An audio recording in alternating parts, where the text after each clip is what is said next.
Hi, I'm Liz. And I'm Rhea. Welcome to Karma's My Bitch, a podcast about love, Sex, connection, abundance, joy, purpose, peace, and how life isn't simply the stories we tell ourselves. This title really speaks to my soul. I thought it might. Because I think most of the time my heart does tell me it'll be okay. Yeah. But my mind is the one that kind of comes in. The mind's your culprit. It really is. It's the one fucking everything. But it's a risk, like anything else. It's scary. It is. But at the same time, it's not as risky, I think, as we think it is. No. Because there's always going to be more and more experiences. And every time we have relationships, every time we have encounters, even if they don't turn into relationships, whatever, 24 hours is still a relationship. They imprint upon us, right? And that imprint is actually what allows for our, do we want to say growth and evolution? Just our evolution. So effectively, because our souls are eternal, every relationship we have, for however long or minutes we have them for, always remain a part of us. God, I wish that wasn't the case, because there are some relationships I'd really like to cut out. Well, you can always choose to forget the ugly bits if you want, right? But at some point they find their place along our evolutionary line and they become a part of our wisdom. And that wisdom is how we don't necessarily experience them again. Okay. Yeah, which is why we can't forget them fully. No, yeah, that's kind of the point, and right? The more we have, the more experiences we have, and I don't just mean the negative ones, I just mean all of them, no matter what, however brief, however long, allow us to just move forward and have more experiences and different kinds because we've maxed out. Like, I'm so over this type of encounter, relationship, whatever, I need something else. I'm ready for more. I'm ready for a different type of challenge. I'm ready for a different type of relationship. I'm ready for another type of person to come in who's going to whatever, fill in the blank. And that's what helps our evolution. Relationship is two or more people interacting. Full stop. Yeah. Right? That's it. So when we talk about relationship, we're talking about all the types. We don't just mean, the people we fuck or the people who take us to dinner or people we go to cinema with. It's all of the above. Personally, for a long time, I was extremely self-centered. Yeah. And so I wasn't in a relationship with anyone. I was in a relationship with who I thought they were. You were in a relationship with others. You just weren't paying attention to that bit. A lot of my relationships felt very temporary. And I was so aware that they were going to end that I kind of relived the ending over and over and over again. Yeah. And so actually I never enjoyed any moment of them. And then the ending just felt like a self-fulfilling prophecy. And I lived in the ending for far longer than the ending warranted. I mean, you lived in the ending the moment it started. Yeah. It was like, oh, hello. Okay, goodbye. Yeah. Goodbye and goodbye. Yeah, and goodbye some more. Oh, you're back for a bit. But when waiting for you to goodbye again. It was so unhealthy. Honestly, it's like no wonder I got so grossed out by relationships at one point. Because I was like, they are only bringing me misery. Yeah. Well, so because we're here for our growth and evolution, apologies for that's gonna, honestly, it'll just become a drinking game. How many times in season 9 does Liz say growth and evolution? Too many. Too many. Maybe don't turn it into a drinking game. You'll probably die. All relationships are temporary. We are our only constant, right? Yeah. And it's not even about the relationship to ourselves. In our greatest self as the divine, we don't even relate. We just are. We just exist. And the whole point of having souls and coming into body and being in this lifetime and having an incarnation was so that we could experience ourselves. Yeah, over and over and over again in the myriad facets in which we can exist, which is pretty cool, pretty weird, sometimes gross. Like, if you really consider it's basically just one lifetime after lifetime of masturbation. Kind of, but it's a bit more than that. Let's just consider it's a little bit more elevated then. Because again, we grow and evolve from it. So it's not just some sort of stagnant experience. Now, in order to grow and evolve, we've had relationships, right? Because as we know, the easiest way and the fastest way is when we encounter or have a relationship with somebody or multiple people. That allows for our growth and evolution. Now, we have historically, just as it works, had relationships with people with whom we've had prior relationships with, as in previous lifetimes. Yeah, that's what we were discussing in the last episode. Yes, it's all building. Crazy. But a lot of that had to do with our karma. I had a past life with somebody and they're in this lifetime with me, and maybe we're going to resolve it. It may not be the same type of dynamic, but whatever it is, we're here to resolve it because I'm here to resolve my karma.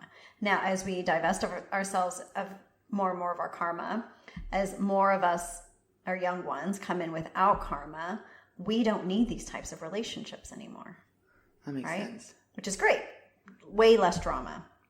Way less drama that if we don't have our karma, way less drama that we're projecting onto any other sort of relationship either. Because otherwise we're just going to keep going round and round and round in our bullshit. And then that ends up binding us to a similar dynamic. I don't know how I feel about any of this, if I'm honest. Like, you know what I mean? Like, it always feels true, but also feels like a story always at the same time. Like, that's kind of how I see a lot of this work. Oh, for sure. I remember I was with-ish someone, and I don't know what the fuck to say. With-ish feels accurate. And, you know, you started telling me about our past lives, and it was actually very accurate to what we were experiencing in that moment, right? And it stuck with me. Because actually it kind of but it also flipped its head on it as well a little bit. Okay. All that was happening was I was living an old relationship again and trying to fix it, which I'm kind of over as a pattern. Yeah. Do you know what I mean? I'm kind of like... Kind of, or just really No, over? just really over. I was going to say kind of. I was just like, even then, like I was just like over trying to fix relationships that were broken by like trying to be better, do better, fix better. Do you know what I mean? Yeah. Like, that's not a fun place to be for anyone. Yeah. You know, yes, how amazing if two people were madly in love and were soulmates and had like the best time ever in their life and they get to be together again in another life, like amazing. You know what I mean? If there was no drama. But like, I haven't really experienced that. Let me tell you though, Rhea, like, there's always drama. And that's why we are done with these past life relationships. Are we really going to keep holding on to that? It's like when you have people coming out to being like, oh, I know why we have this dynamic. It's because we were in a past life together. Exactly. It just it's like there's just a bit excusey. It's no difference than saying, well, this relationship didn't work because his Venus and my Venus weren't whatever. And I'm just like, okay, fine. And then what? So what? Because actually... And it's funny, we've said this in previous episodes to just sidetrack a bit.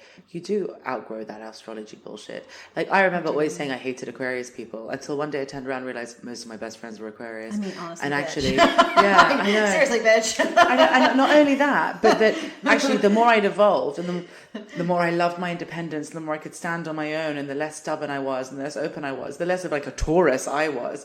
And the less Aquarius, and the more Aquarius suited me. And actually having someone like, let's say an Aries who would jump into things, like even though like I was like, oh, they're so selfish, you know, like, or whatever.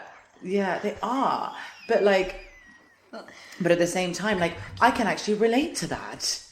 You know what I mean? Like, so it gets to a point where it's just like, all right, I'm a bit of every zodiac. I am a bit of all of this. We are who we are. You know, and that's not the reason why things don't work or things work. No, exactly. I wish I knew what the reason was why things work or things don't, but that's not it. I know that much. Our fate. That's why. That's why we're unpacking fate over 25 episodes. And, you know, again, there are people who really do benefit from knowing what their past lifetimes are to shift out of a particular pattern. Yeah, because I remember actually sometimes if you do that through soul memory, then the pattern dissolves anyway. Oh, right? It really does. And it's just better. Just bringing light to it is enough. And so that is really powerful. I'm not going to discount that. It's more that when people really hearken or like use it like anything else, like my numerology is this and my astrology, you know, my chart says this. Well, you just end up creating problems. You know, if you're constantly like, oh, our Venuses don't work. So you're constantly looking for ways in which your Venuses are going to clash. Your Venuses don't work. Yeah. If you're constantly bringing in a past life that's like, oh, he murdered me, then you're constantly looking at ways in which he's going to murder you. Then you know what I mean? Like it just becomes like that's a bit dark. It is okay, fine, but like oh, my past life he beat me, and no, in my past life I felt powerless around him, and so in this relationship I constantly feel powerless. All right, so maybe the feeling's right that you feel powerless in the relationship, but the story around it is nothing to do with your past life and everything to do with your current behavior and actions.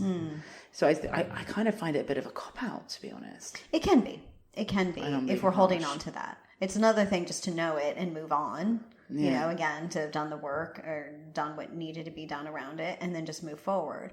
Now, often when we do have those kind of tragic past lifetimes with someone, usually we're not turning it around by riding off into the sunset with them, as I shared before, right? Yeah. It really is just to bring light to that, understand it, and move forward so that our soul can continue to evolve. Because for some reason, that piece was too much for us to be able to resolve in that lifetime, that they kind of came back in order for us to find that resolution and again, move forward. So that way that the energy, whatever that sad trauma energy is, just dissipates. Fine. Okay. Oh, interesting. Yeah. Okay, Yeah. So what about with people who you've never had a past life with? So we're going to have that. We're going to start seeing that more and more. We are really having to understand that how we relate to one another is going to shift over time. And it's going to be really difficult for people my age, even your age, and maybe like the younger millennials who are so used to kind of like hanging out with the familiar, who've been in body long enough to have established so much of their comfort zones, that stepping out into different types of relationships is going to maybe be a bit too jarring for them. But we're moving into like a new relationship area, like arena or paradigm, if you will, where it's not going to be about old familiar souls and people we've had past lifetimes with. And so can you imagine, like, where is the basis for common ground? How do you find that with people you don't have a history with? I don't know. Right? Who does know? We don't know. But they will somehow know because they're here for that. Does that make sense? But we're not here for that.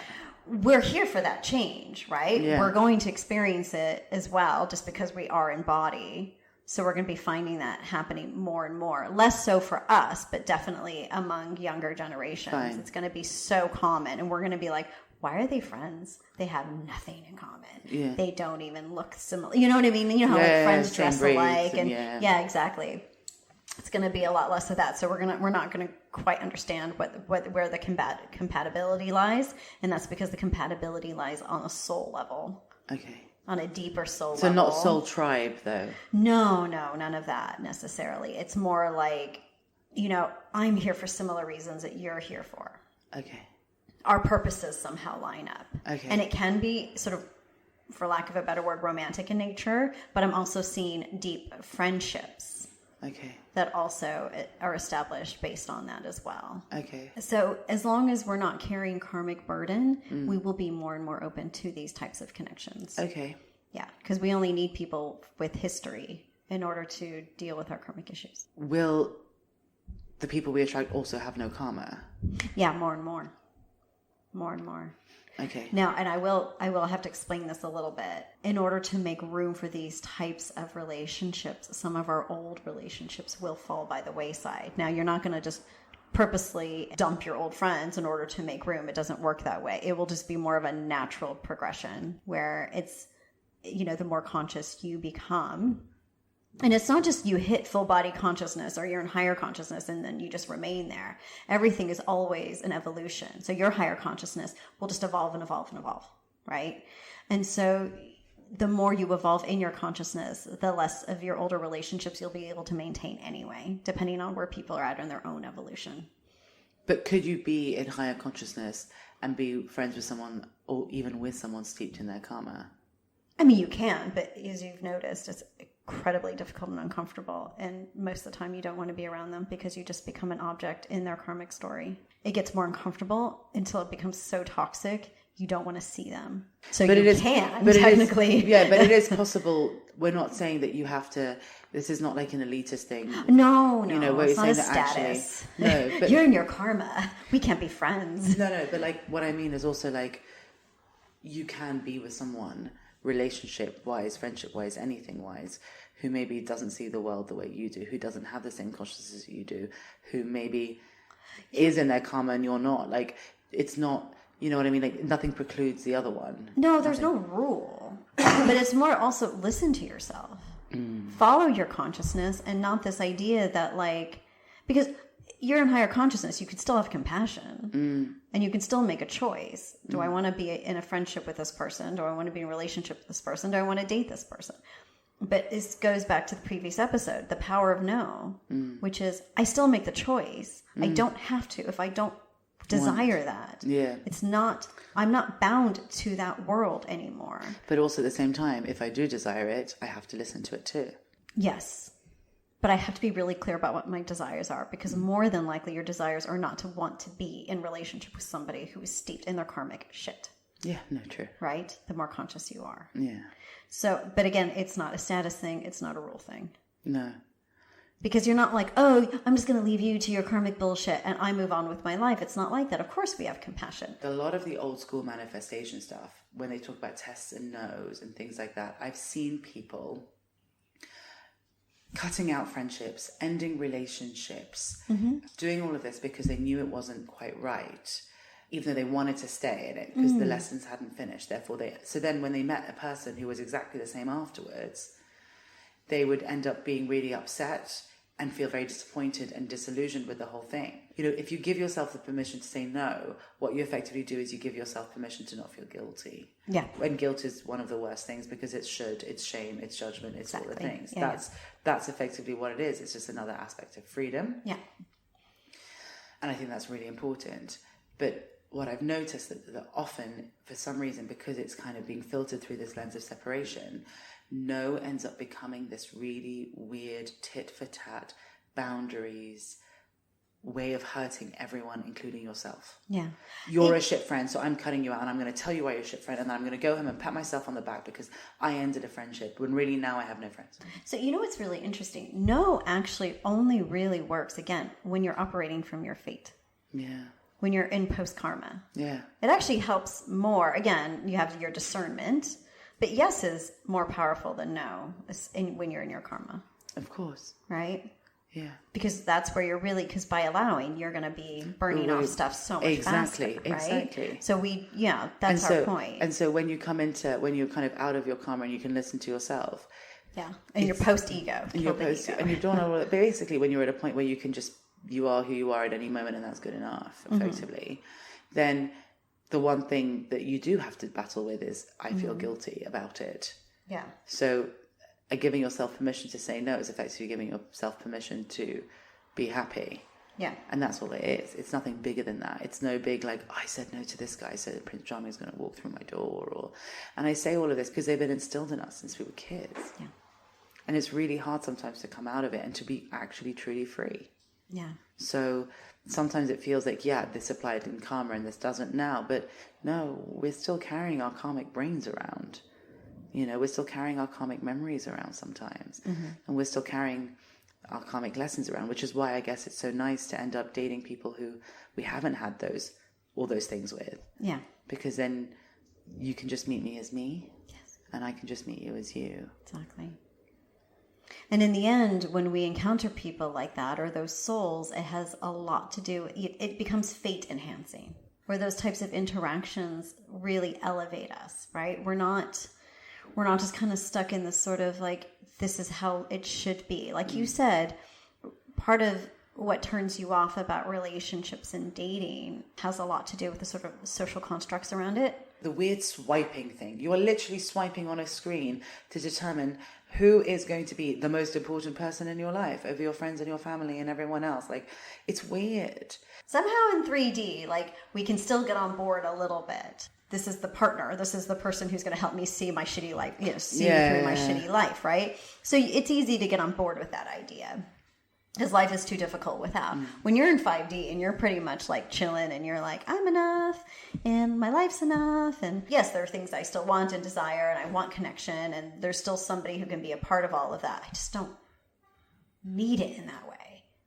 So everything that has to do with a need, that entire paradigm that's built around fulfilling someone else's needs becomes really gross and icky. The thing about these types of conscious connections that we're going to be seeing more and more, and I think what they're saying, it's really going to be about 8 years for it to become firmly established as like, okay, there'll be enough scale by then. Yeah. That we can start to see the difference. But what ages will people be who are having these types of conscious connections? Where right now this really applies to people under 25. Okay. They won't be mental or emotional in nature. That's why it's going to be really difficult, like, to even comprehend. It will be difficult to wrap our own minds around what that would be like because we're so used to having mental and emotional connections that most of our relationships are based on one or the other. And yes, physical too, but usually physical is associated with one or the other. We carry that. Yeah. That's why it didn't make it on the list because the physical is often a function of the emotional or the mental. Yeah, makes sense. I would love to understand it fully, but I can't say that I would know personally what that sort of elevated connection feels like. Is it a bit like divine union? No, it's not.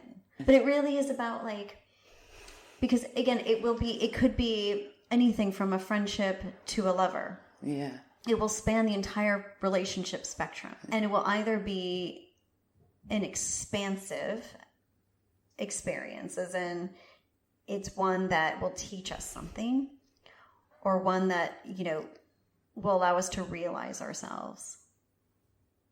But not in the way in which we would associate through our karma. So when I say that to somebody who's been through their karmic story, their karmic themes or whatever, they might hear, oh my God, more growth, more evolution. That sounds terrible. It means they're going to love me and leave me kind of shit, right? They're going to let me down.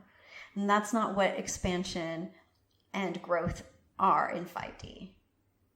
Again, it's called fate enhancing experiences. So growth and evolution. Hold on. So growth and evolution in 3D was getting us through our karma, through our shit, to get to the other side. So it was usually painful because it was wrapped in our pain. Often painful, but sometimes again with pockets of fun times. Yeah.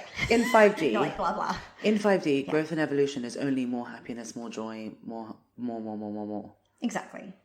So growth and evolution in 5D is about, can you have the most fun ever? Most fun, most good times, greatest amount of learning. And don't forget, you're also here for your purpose. So but your purpose is effectively be your divine expression. Yeah, exactly. So exactly, you'll be happy doing that too. Yeah. Maybe occasionally frustrated. I mean, I don't want to sell this where it's going to be like, it's all good times all the time. Well, it's obviously not. But it's better times. It's better times. Again, but we're still operating within a 3D separation-y world. So there will be pockets of frustration as well. Yeah. Right? Of like, why isn't this getting done? My timeline is somehow faster than everyone else's timeline. Or, there are moments where you're just going to be like, fuck. But it doesn't get to you. It doesn't get under your skin. You don't sleep. You don't not sleep at night. You don't lose sleep over it. So I have quite a big question that I don't think I've ever asked. Ooh. I've always asked, how can you tell if you're in your karma? How can you tell if someone else is in their karma? Well, how much shit are they flinging out? How can you tell if someone else is in 5D or 3D? How can you tell if you're in 5D or 3D? Here are some rare questions. All right, let's tackle your first question, which was, how do you know if somebody you're with is in their karma? Again, that's how much shit are they flinging out? How much of this relationship do they make about themselves? Like, are they defensive about stuff? Are things fairly easy, or are there things that surface in terms of insecurities and bullshit? Okay. Yeah. Are you a bit effectively a torture device? Seriously. Okay. How can you tell if you're in 5D? I actually think that's quite an important question. It is, and I'm getting a couple of answers. Give them to me all. Well, how harmonious is your life? Do you wake up and go to bed with ease? As in, I know that there are concerns, but somehow I know they're going to be okay. Like, nothing niggles you, really. Then we can niggle, but no, it doesn't even really niggle you. It's like what you were saying. I know I've got to deal with this. I know I've got to deal with this, but somehow I'm fully present in the moment, right? The future does not worry me. And not because I'm so chill and I'm so detached, because, I just came from like my 6th ayahuasca retreat. You don't require anything. Okay. How do you know if someone else is in 5D? Aside the fact that they can live similarly. Yeah, but how can you tell? Like, I think, so many people are so good at pretending. And also, like, I don't think people are as good as pretending. I think we're just sometimes good at choosing to not see it or being in denial about it. A person in 5D can pretty much spot when someone else is in 5D. You can read their hearts when you can read your own. And if you really can't tell, when you're in 5D yourself, you're humble enough to be like, possibly, maybe they are, maybe they're not. I'm just going to take this at face value and they will show me. And also, if we get on enough, that's enough. Yeah, exactly. Because they could be on the door to 5D. They could be. They could be in that in-between, like many are. But obviously, conscious connections are 5D peeps. Yeah. Okay. Yeah. That's why we are only really going to see them among the younger generations. Okay. Thank you for listening. For more information, articles, and inspiration, find us at karmasmybitch.com and at karmasmybitch.insta. And if you liked what you heard, please subscribe and leave us a review.